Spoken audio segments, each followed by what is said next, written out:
Hey,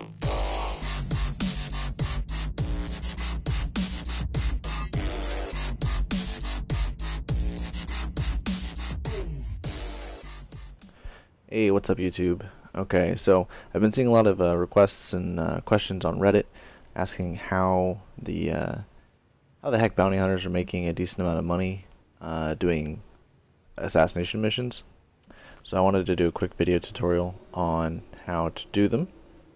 Well, at least the way I do them, quickly and efficiently.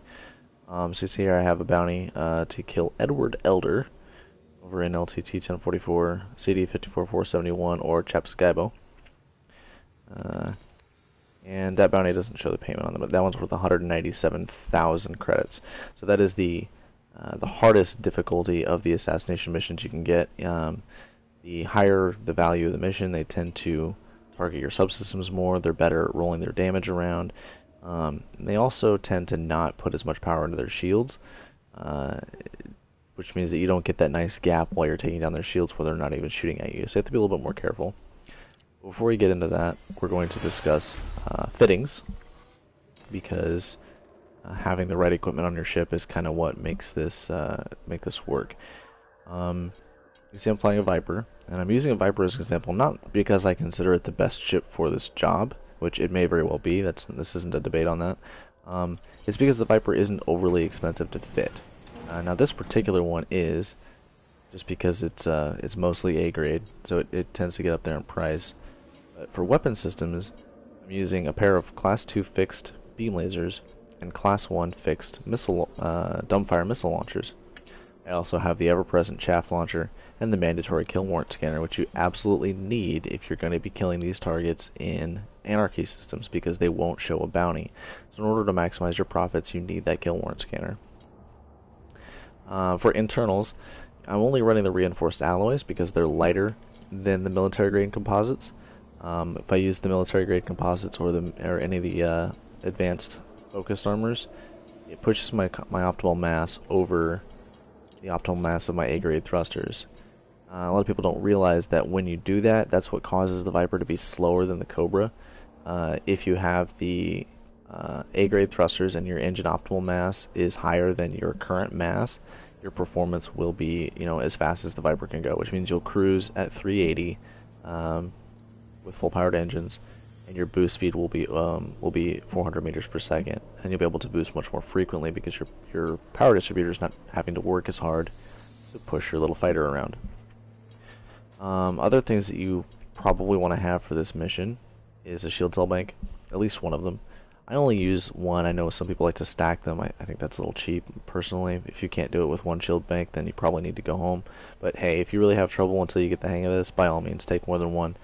I use the Class 2B as opposed to the Class 2A because the Class 2B has 9 charges. The Class 2A only has 5. Now the Class A does restore more shields when you activate it, but you find that you don't really need that. Having more charges at your disposal is more important than actually having a full restore from only 5 charges. So otherwise, I'm running Class C life support, which gives me 10 minutes in case my canopy breaks. With the Viper, your primary defense is your shield. So if your shields get down, chances are you need to be evading outside of firing range anyways. So life support isn't really a huge issue, and neither is the reinforced alloys. Sensors, I have Class C, mostly just because being able to detect stuff out to 5 kilometers is better than the default 4 kilometers. But again, I usually use optical recognition to find a target and then just boost closer to it. I have the 8-slot cargo rack. If you're not carrying any cargo, or you have no interest in carrying any cargo, you can swap this out for a higher grade shield cell bank, and then put, say, a higher class of frameshift drive interdictor, which will give you a longer range with your interdictions. You don't really need an interdiction for this mission. I just have it on there because sometimes I'll see a python that's worth 50k and I want to interdict it really quick and take it down. Good way to make some extra money. And mandatory for killing anacondas, you have to have a sexy paint job. So if you haven't picked up any of these really pretty paint jobs, you probably should. Just kidding, I don't really care if you do. Okay, so let's get started here. I am using an X52 flight stick. I have track IR, which is why my head is all wobbly. My frame rate seems really weird because it's now recording at 30 FPS, and I normally play the game at 50, so let's hope I don't crash into something. We're going to launch here, and we're going to head over to our target system. We'll probably use, I think the guys in 54-471 already hate me, so let's go to LT-1044.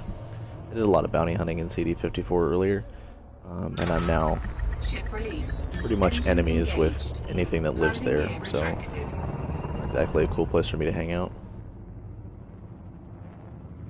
Alright.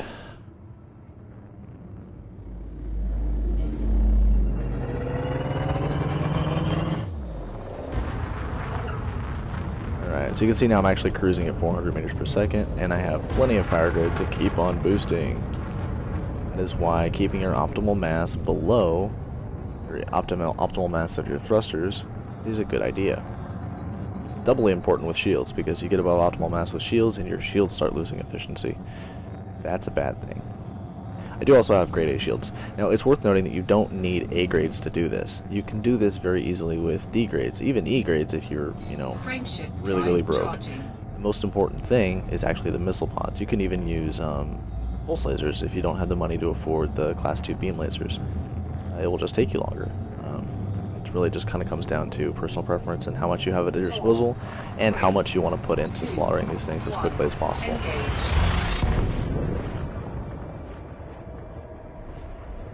Hyperspace is so pretty. I don't want to just like hang out here for a while.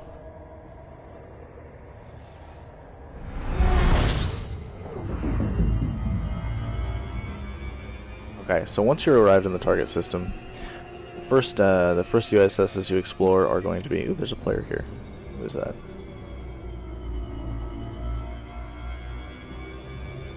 Fully refueling on the star, it looks like. Lazy Reservist. I'd like to give a shout out to Commander Lazy Reservist. If you happen to pop on Reddit and see this video, I salute you. I was feeling more adventurous and wasn't recording a video, I'd probably come attack you, but I don't want to waste ammo. I've got an anaconda to kill. So we're going to... I don't know why my mouse is on the screen, that's weird, go away. Alright, we're going to fly just kind of away from the star a little bit, just in case we do get any combat while we're waiting. And wait for a USS to pop up. Send this guy a little hello. Why is my caps locks on? Whatever.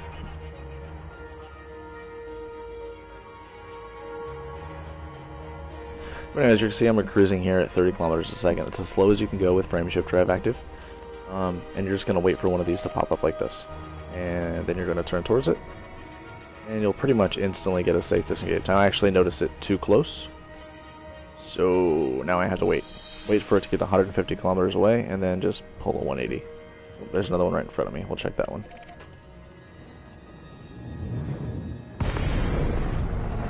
This is a cargo instance. See, if I was in a Cobra right now, I could make some decent money picking up all these ancient artifacts and selling them to the black market. If I do that in a Viper, I will lose engine efficiency, so screw them.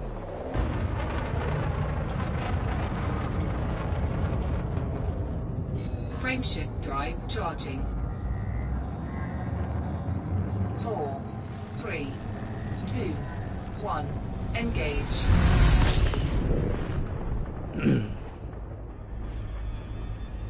I wonder if this guy's chasing me, because he's kind of lurking a little bit nearby. Interesting.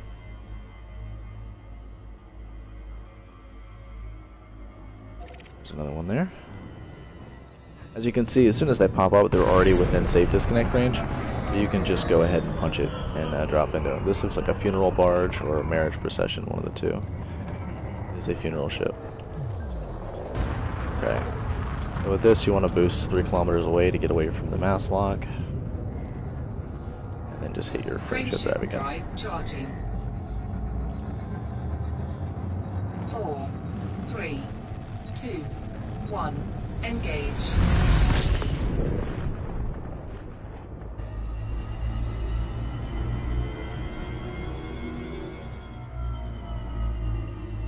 really hope this guy's not going to pick a fight. I'd hate to have to embarrass him on YouTube.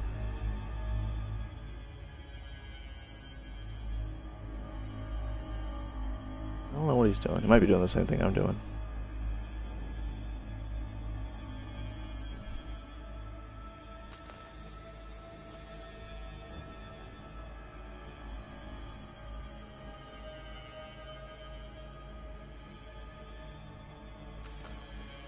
There is an unidentified signal source right there.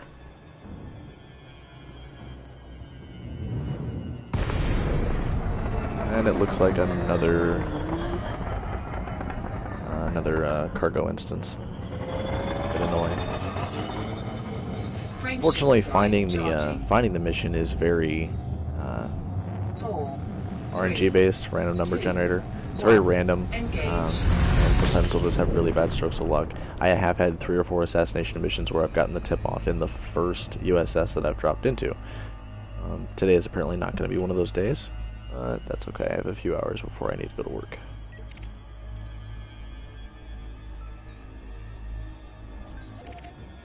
Lazy Reservist, that is a really awesome name. Okay, now this is probably our tip-off because it's a hauler. No, apparently not.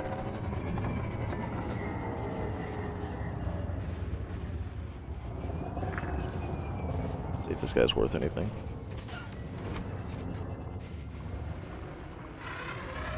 Where are you going?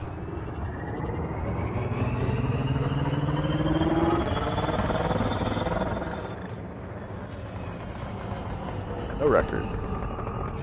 Cheap bastard. Frameshift drive charging. 4, 3, 2, 1. Engage.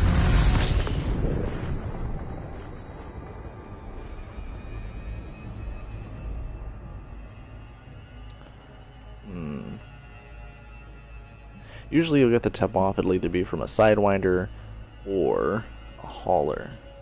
Occasionally it will be from a Type 6.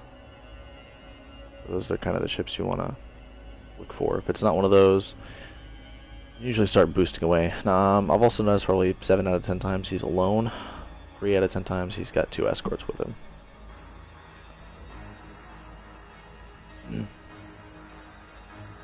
There's another one. Let's check this guy out.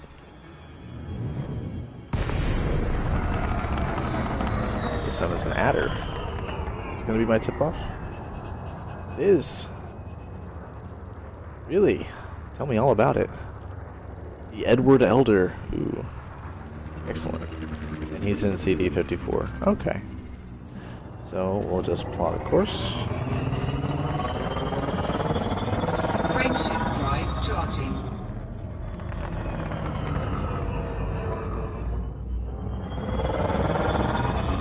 And here we go.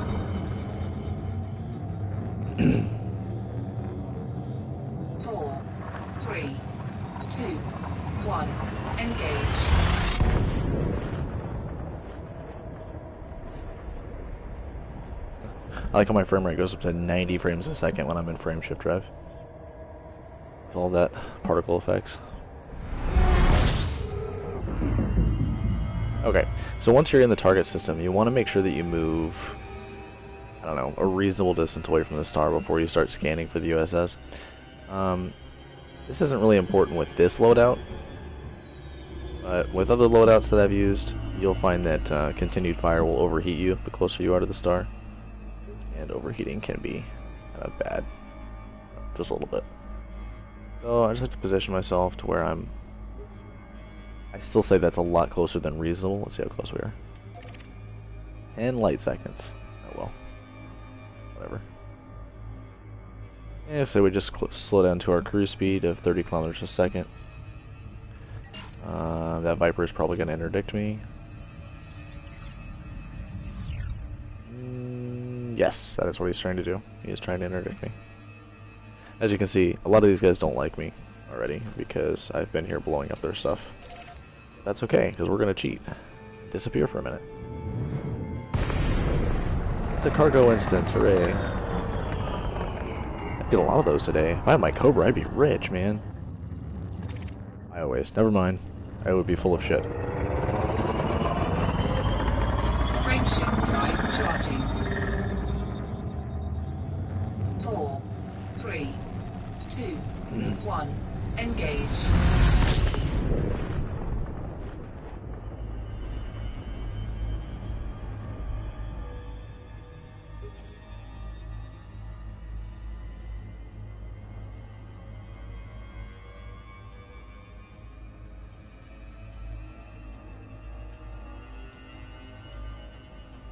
Okay, let's see. There's another eagle. Is that another viper? Nope, that's a cobra. Hornurb of the finest. The hell kind of a name is that?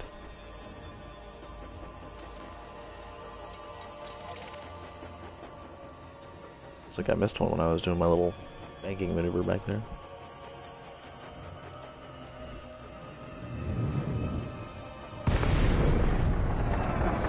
Okay. These are likely pirates. This guy here is gonna go. What you carrying? Scan detected. Oh, they're bounty hunters. Bet ya. I can scan you too. What are you gonna do then? Bounty hunters. How about that? Doing the same thing I'm doing.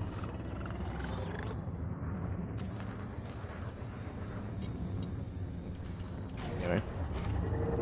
Frameshift drive charging. Ass lock this, suckers.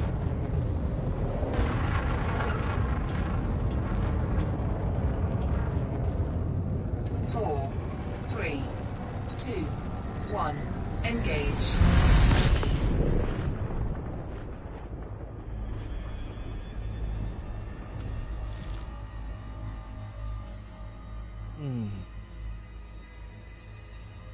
So this is apparently a bad example of a speed run, just because I'm getting rather unlucky with the RNG in finding the actual anaconda, but I'm confident we'll find him pretty quickly.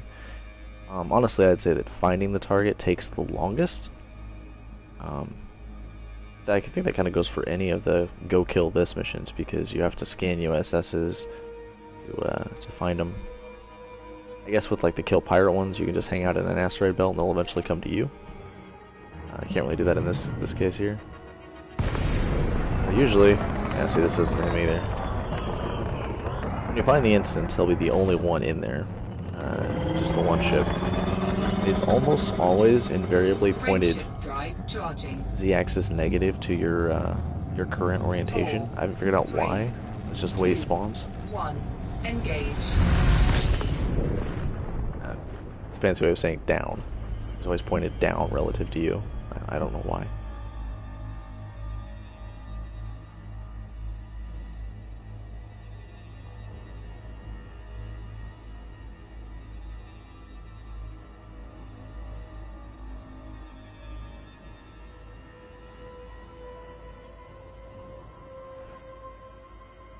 Emergency bacon. Not to be confused with an emergency beacon, which they removed from the game.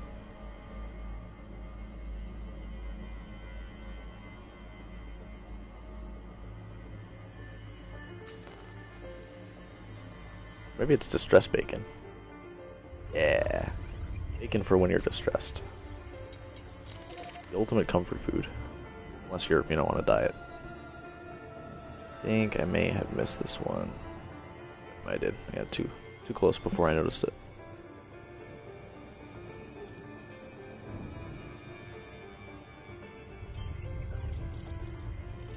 I think they're still trying to fly around interdicting me. Just mighty silly of them. Are you my mummy? You are my mummy. See? There he is. Alright. Now, you always want to remember to scan him. Because, well, for one, when you're in an anarchy system, they won't show a wanted status. Because the local authorities don't care. And this one has magical agility hacks. Bastard.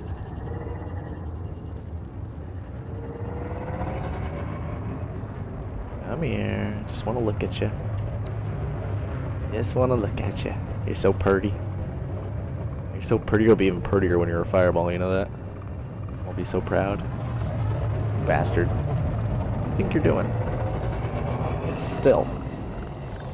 Okay, so you want to complete a scan on him, because it's not going to show a bounty, but once you scan him, he'll suddenly have one when you check his contacts panel. It still won't say that he's wanted on the target panel to my left, but the contacts panel will indicate how much he's worth. Now, if you also cargo scan him at the same time, or if you accidentally start another K-warrant scan after you finish scanning him, you'll need to scan him completely again, otherwise it will clear his bounty and you won't get paid. That's part of the problem people's been having with not getting paid for killing a bounty target. So you have to make sure that you have a completed K-warrant scan on him when you pop it. So for killing anacondas, I run 2 points in systems, half point in engines, and 3.5 points in weapons. And basically you just kind of get behind him somewhere, like right in here-ish, and start lighting him up. He's going to get super pissed, and he's going to shoot back, and just start popping chaff. Your lasers are recharging. Try to position yourself so that his arcs can't hit you. You want to kind of switch back and forth from underneath him to above him. And the reason for this is the top turrets, once they're not looking at you anymore, they rotate around to face the other direction. So when you pop back down below him, each turret has to rotate back around to look at you before it can start shooting you again. You can kind of use this to your advantage. Now, it's worth noting that your chaff works best when you're over 1 kilometer away. So during the laser portion, when you're just trying to take down his shields, it can be in your best interest to stay farther away from him. That's perfectly alright. You're not gonna, lose any damage from doing that. If you do, it's insignificant compared to the fact that you're taking less damage.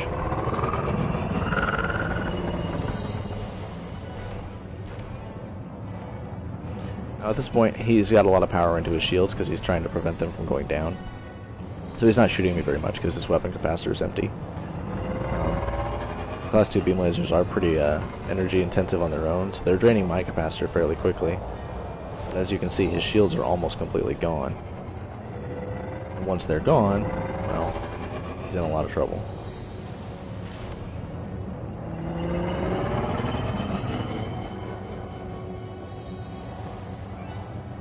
Now with this build, you don't need to bother targeting subsystems. It's not an issue. So we've got his, now he's mad. It's too late for you, my friend, mi amigo.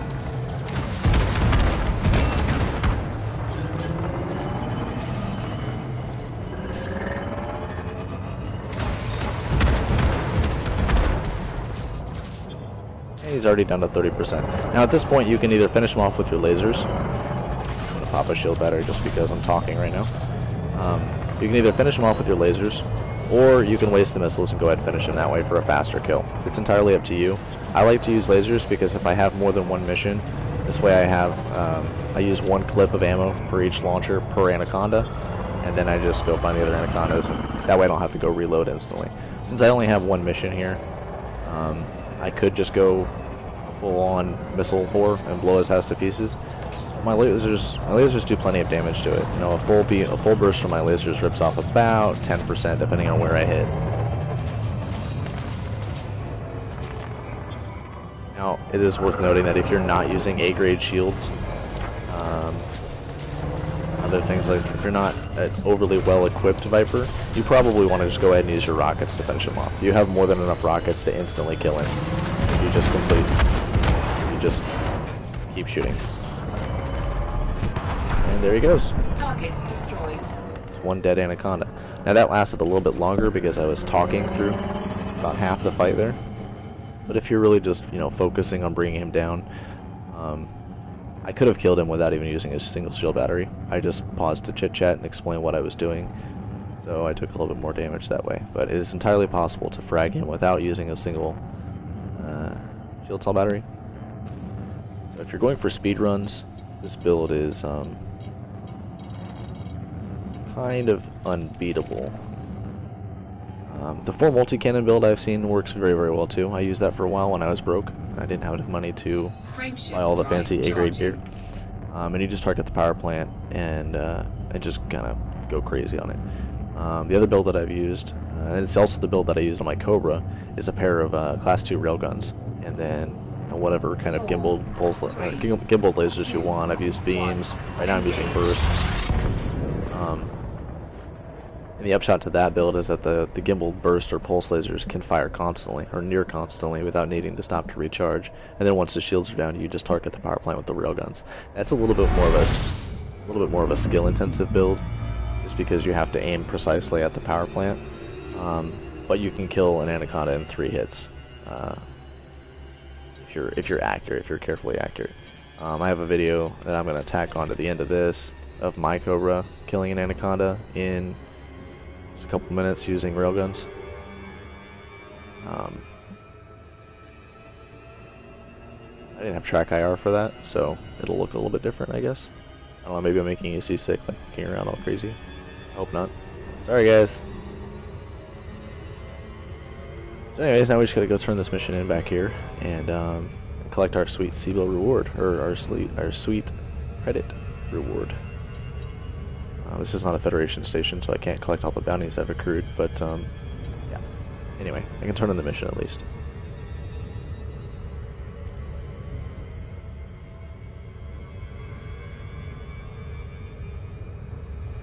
Game is really pretty. Really pretty.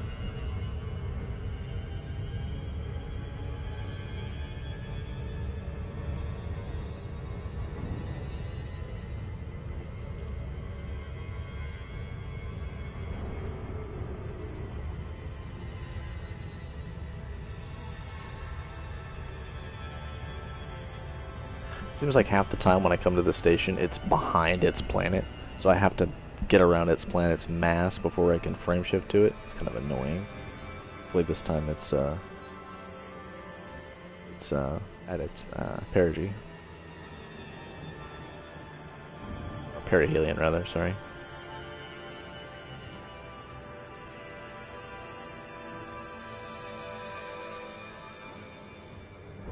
It is not, but it's facing me, so whatever.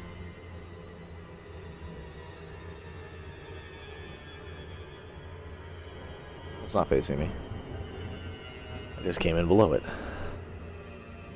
Whatever, you know what I meant.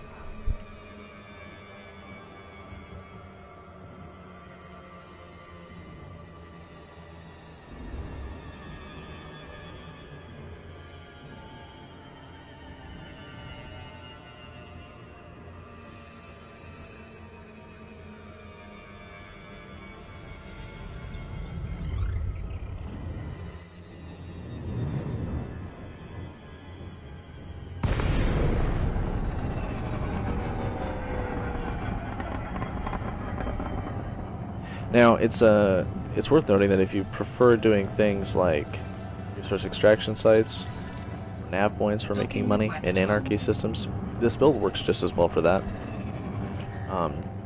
Basically, anything smaller than a python, you just use your lasers for, unless you get in a pickle or you need it to die right then and there because your shields are down or something like that. And you just save the rockets for when a big target comes along. And when you couple that, the extra burst damage from the rockets with any support that you might have flying around when being in a public area like a nav point, I find that your lasers are actually really brutal for killing stuff, and you don't need to worry too much about somebody's getting wasted in there. Don't worry as much about ammunition as you think you might, because your rockets really become a secondary weapon. It's not something you have to constantly worry about.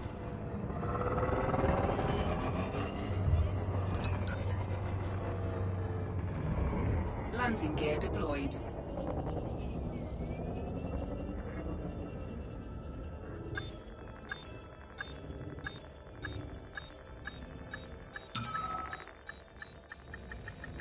Docking successful. Engines disengaged. Yeah, that's that is how to farm an anaconda as quickly as possible. Like I said, it took a little bit longer because we kept getting the really short end of the stick when it came to finding the RES. Here's the mission turned in with a fat stack of almost 200,000 credits. More than that when you include the 30k bounty he had on him.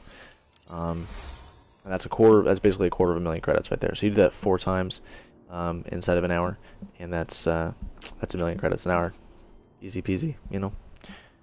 The only issue becomes finding 5 of them or 4 of them to do, In this particular system, I'm kind of in a bad spot because there's only two stations in the system, and only one of them ever really offers bounties or missions from the faction that I'm working from, trying to get my Empire ranking up. These guys over here are Anarchy, and they don't give a shit. And also their influence is currently at 0 because I've done so many missions for these guys. So yeah, if you're trying to raise your Empire ranking, for example, if you find a high ranking an Empire system that has a lot of stations in it, it's easier to do. You can just hop from station to station, collect 4 or 5 of these bounty missions, and then go knock them all out at once. It gets really easy when you've got, say, 3 or 4 of them in the same system. You just fly around and collect all of the tip-offs, and then fly to the tipped location, so that the actual pirate is actually hanging out. Unfortunately, the Orca glitch still exists. So if you are unfortunate enough to warp in and you find an Orca with the name of your target, you basically have to drop that mission, and you lose reputation from it. It's not a lot of reputation, but it's enough to make it uncomfortable. I was allied rank with the Empire, or allied reputation, and then I got a bunch of those missions that glitched and got Orcas, and I had to drop them, and I went all the way to neutral. Lost all the way back down to neutral, and I had to grind my way back up to friendly. And I'm waiting currently on the missions for increasing Empire rank, the advancement opportunity available. Who's dying now? Jeez. But anyways, I'm actually going to be publishing a few more tutorial videos in the coming days. Maybe I'll start working on one today and then I finish this up. I'm not sure. But basically they're going to talk mostly about money making as combat, using a variety of ships to help new players get started, as well as what you can do later on to make large amounts of money. This is kind of the best way that I've found. Well, I wouldn't say the best. It's a decent way to do it for a combat pilot. Resource extraction sites are also very good if you can get lucky. You can, with extremely good luck, find chains of anacondas that are worth between 50 and 100k, and pop those very easily with the System Authority's help, and rack in some serious bank by doing that. You'll also make that faction love you. That's how I got to Allied rank in the Federation quick fast in a hurry, was I found a asteroid belt resource extraction site with 5 anacondas in it that the System Authority and I brought to their knees. And then, yeah, when I went to collect the bounties, I was suddenly Allied rank. That's how that happened. But anyways, I hope this video helped you out. And I'm going to tack on that clip of my Cobra, doing pretty much the same thing to an anaconda that I interdicted. I don't know if I interdicted him. I don't know. I found an anaconda, and it was worth money, so I blew it up. That's kind of what happened. So yeah. Hope you enjoyed, guys, and fly safe.